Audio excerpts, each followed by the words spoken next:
Good morning, you sexy bunch of self-storage nerds. How are you doing?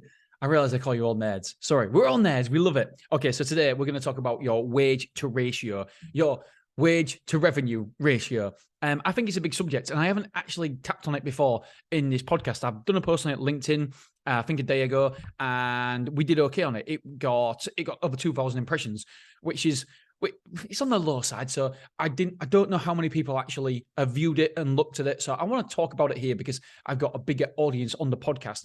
And I think as business owners, we need to know the wage to revenue ratio. And my problem is when I had an unsuccessful business, Lazo, a restaurant industry, I never understood any of this shit stuff. And it's all about being a better business owner. And I promise you, at self-storage right now, we don't have to be great business owners to run a fantastic business. However, the time will come when it becomes more competitive, when the landscape becomes better, more intelligent business owners come into this industry, because it will happen, because it's such a fruitful industry. Then we need to up our game. So I'm just going to go through exactly what my wage to revenue ratio is at the minute. And I'm going to tell you about other industries. So in the restaurant industry, it should be 30%. 30% of your revenue should be your wages.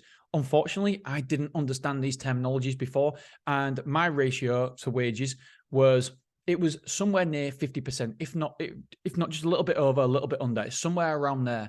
And that's why we was losing money. We wasn't taking enough money for the staff we employed.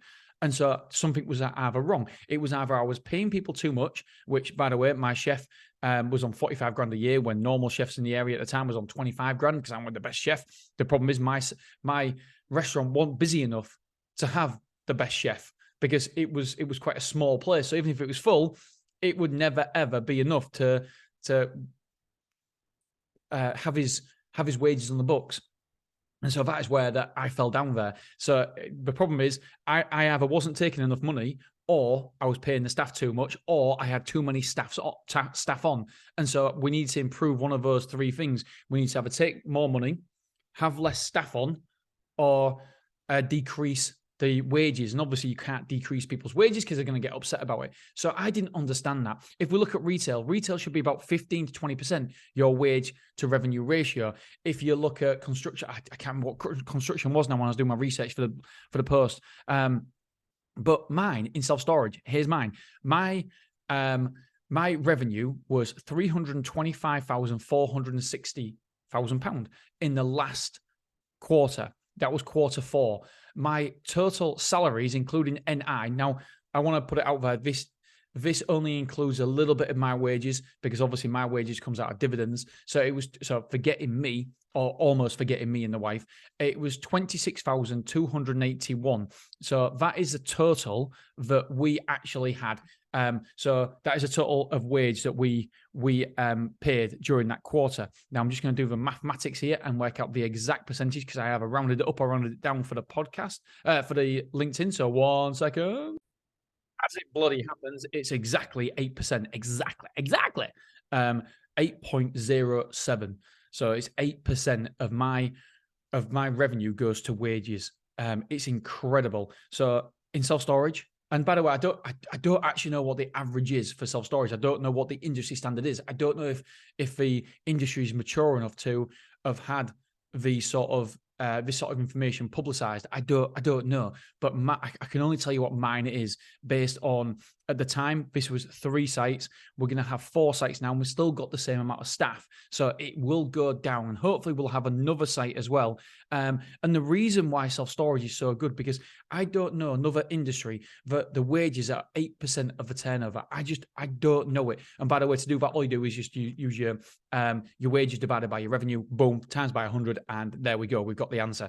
And so I don't know another industry what has the low amount of wages. It's not because we pay bad, by the way. If you ask Dave Davies, we pay too much. When I was telling him, we was going through exactly how much our costs were, expenses, etc., doing that exercise, and he's like, whoa. You're paying way too much there. But I'm happy paying more for the people because I believe in people. I believe in investing in people. And so I'm not one of these people who want to keep all the money for myself. I want to make sure that we we look after people. We look after our employees because they look after us. We look after we look after the team. And by the way, this doesn't include some bonuses, like for example, private healthcare, etc. Things like that. A car. So maybe it is a bit more than 8%. A car, just threw that in there. Private health cover. So it doesn't include them sort of things, them sort of Brucey bonus. But I don't think it's going to change the structure much. It's still not going to be 9%. So the reason why that we can get such a good ratio is because of technology. Technology now, if you are not looking at technology for your self-storage business, how can it help? Whether it automated bookings online or whether it be a manless facility with no key technology or SensorBag, whatever it may be, you have to start looking down that route, because the lower the ratio is for your wages, the better and more lean your business is, and the faster you can expand. And I'm not saying cut costs and don't have people. Of course we want people. We can, with technology, it allows your team to do other things as well. It just enhances your experience for your customers. So start looking at the technology you can bring in. What can you do? Can you increase your conversions on your website to make sure that you don't have to have team members all the time filling in the all the forms? It can be done digital now. We can have the contracts done digitally. We can have the moving process completed. We can do all that online. There is a technology out there now. Are you utilizing it? If not, you should be. There's Stora. Stora is an amazing platform. If you just come in self-storage, without a doubt, you shouldn't be looking at any other platform. Stora should be your go-to. I know so many people who's just come in the industry and have seen an amazing start just because of Stora, because it takes away the presence of a person. It can automate almost anything. And so if you are thinking about self-storage, just look at the Stora platform. It can do everything that an employee can do. Well, just not everything, but it can take away a lot of that work for you as an individual owner. So there's many things you can do out there. The great thing is, because I've looked at 60 plus businesses now trying to buy a self-storage facility, I've seen that there is so much improvement out there for normal standard self-storage owners that we can do, and we can utilize the technology. We can utilize the website. There's so much we can do. All right, my friends, I love you. I appreciate you. And yeah, I'd love to know what your wage to revenue ratio is. Hit me up, deanbooty@icloud.com. And don't forget to have a look at the mrselfstorage.com. Because that is my daily newsletter where I give away everything in my business and let you see behind the curtains for the business. And we do memes of the day. Let's have a look. Today we've got industry news. So for example, Safe Stores new site has been rejected. Yes, it's been rejected. I don't know why I'm smiling. Poor Safe Store. How much I've invoiced so far this month? Yesterday's figures. It's been raining reservations. And we've also got the meme of the day. It's a new feature. We've also got my thought of the day. And we've also got my fitness journey. And I don't know if anyone's interested in that, but I like to put it up there. Public self-storage, you're at it again. Another acquisition, $9.5 million this time. And then we've got Life Storage versus public storage.